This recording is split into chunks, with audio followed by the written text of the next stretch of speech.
Diputat, quan vulgui. Sí. Gràcies, presidenta. Amb el seu permís, diputades i diputats, consellers, conseller de Cultura, bona tarda. En primer lloc, conseller, permeti'm que li desitgi sort i encert. Pels socialistes, la cultura és un element essencial del benestar d'un país. Pot comptar amb la nostra col·laboració lleial des del paper, evidentment, que assumim d'oposició útil i constructiva, i també pot comptar amb la predisposició dels socialistes al diàleg i en tot el que sigui possible a l'acord. I avui, precisament, en tenim una oportunitat per demostrar-ho vostè i jo. Perquè si hi ha voluntat política, i ja li avanço que nosaltres la tenim totalment, hi ha marge per arribar a unes conclusions satisfactòries per ambdues parts i, per tant, a un principi d'acord pel que fa al tema pel qual avui l'interpel·lo. Espero, intentaré convèncer-lo, espero a veure si sóc capaç de fer-ho. Avui fa 25 anys de la inauguració dels millors Jocs Olímpics de la història moderna, els de Barcelona 92. Més enllà de la vessant esportiva, els Jocs també van ser un èxit perquè van ser vistos i assumits en el seu conjunt com un projecte i una oportunitat únics pel país i van comptar amb la implicació de totes les administracions i l'entusiasme col·lectiu dels catalans i les catalanes. Crec que val la pena recordar-ho avui, que tenim un país que corre el risc de fracturar-se socialment i política. Potser algú es pot preguntar què té a veure els Jocs Olímpics amb la interpel·lació que li formulo en nom del grup parlamentari socialista.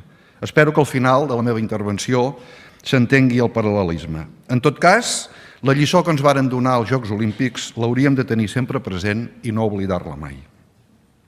Uns pocs anys abans dels Jocs havia anat quallant un altre gran projecte de país, aquest clarament polític, entorn de la necessitat de protegir, potenciar i millorar l'aprenentatge, el coneixement i l'ús de la llengua catalana com a element essencial per la cohesió i la integració social de Catalunya. En definitiva, estem parlant, evidentment, de la promoció i la normalització del català.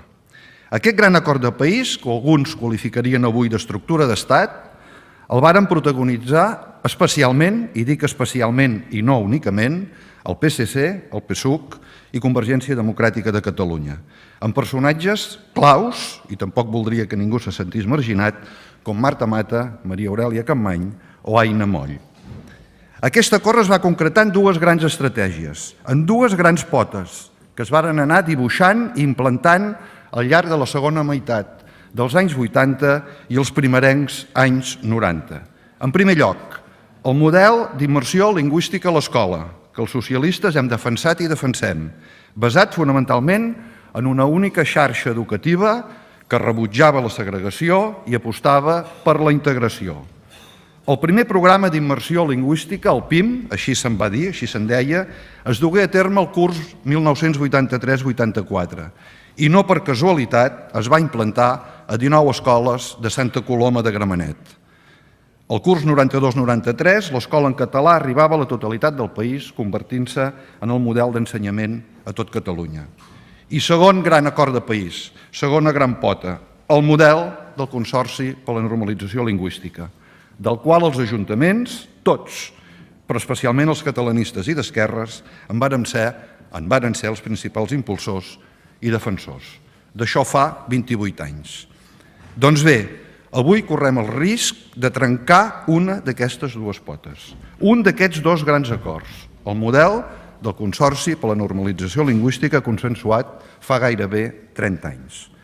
El govern ha presentat una modificació dels estatuts del Consorci que trenca, al nostre entendre, aquest acord i aquest consens. I els fractura per dues raons, una de formal i una altra de fons. La raó formal. Estem davant d'una decisió unilateral del govern sense cap mena de diàleg i molt menys d'acord amb les forces polítiques i els ajuntaments consorciats. I la raó de fons. Estem en desacord, en bona part, del contingut concret de les modificacions que es pretenen introduir als estatuts del Consorci. Ras i curt, conseller, la modificació que es pretén significa que els ajuntaments passen a tenir un paper secundari, un rol de comparsa dins del Consorci. Gairebé pagar i callar, o pagar i creure. En què ens basem per fer aquesta afirmació? Pels socialistes la proposta com a mínim tal com està avui, plantejada és inacceptable per diferents motius.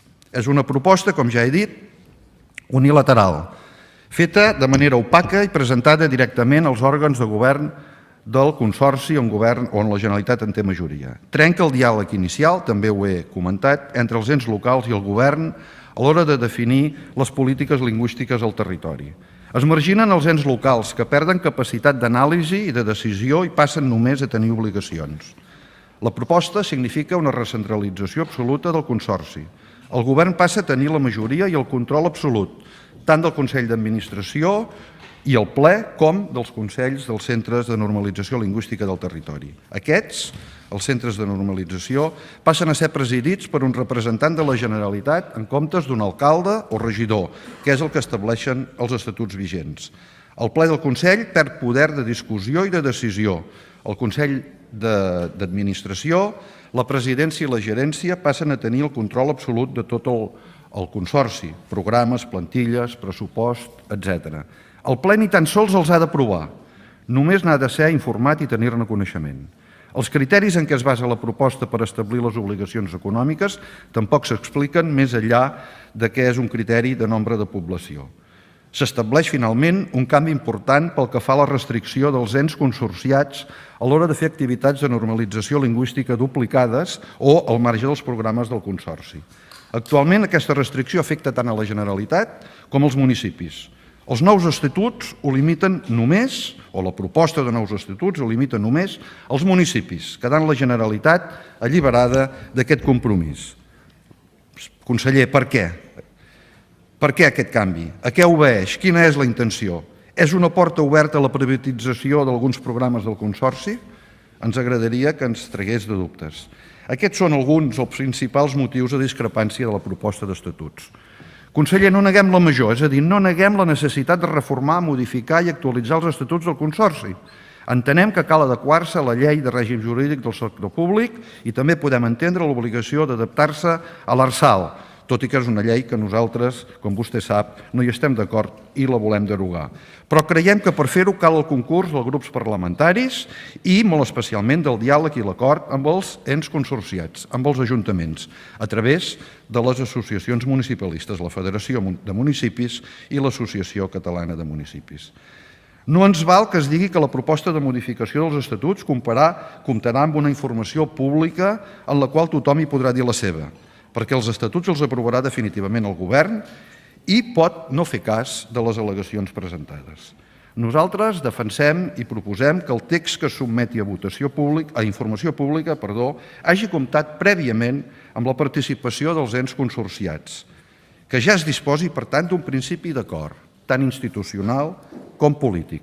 El que li proposem, conseller, no és una maniobra de distracció per deixar sine die la reforma dels estatuts. Li dic seriosament i li dic de veritat.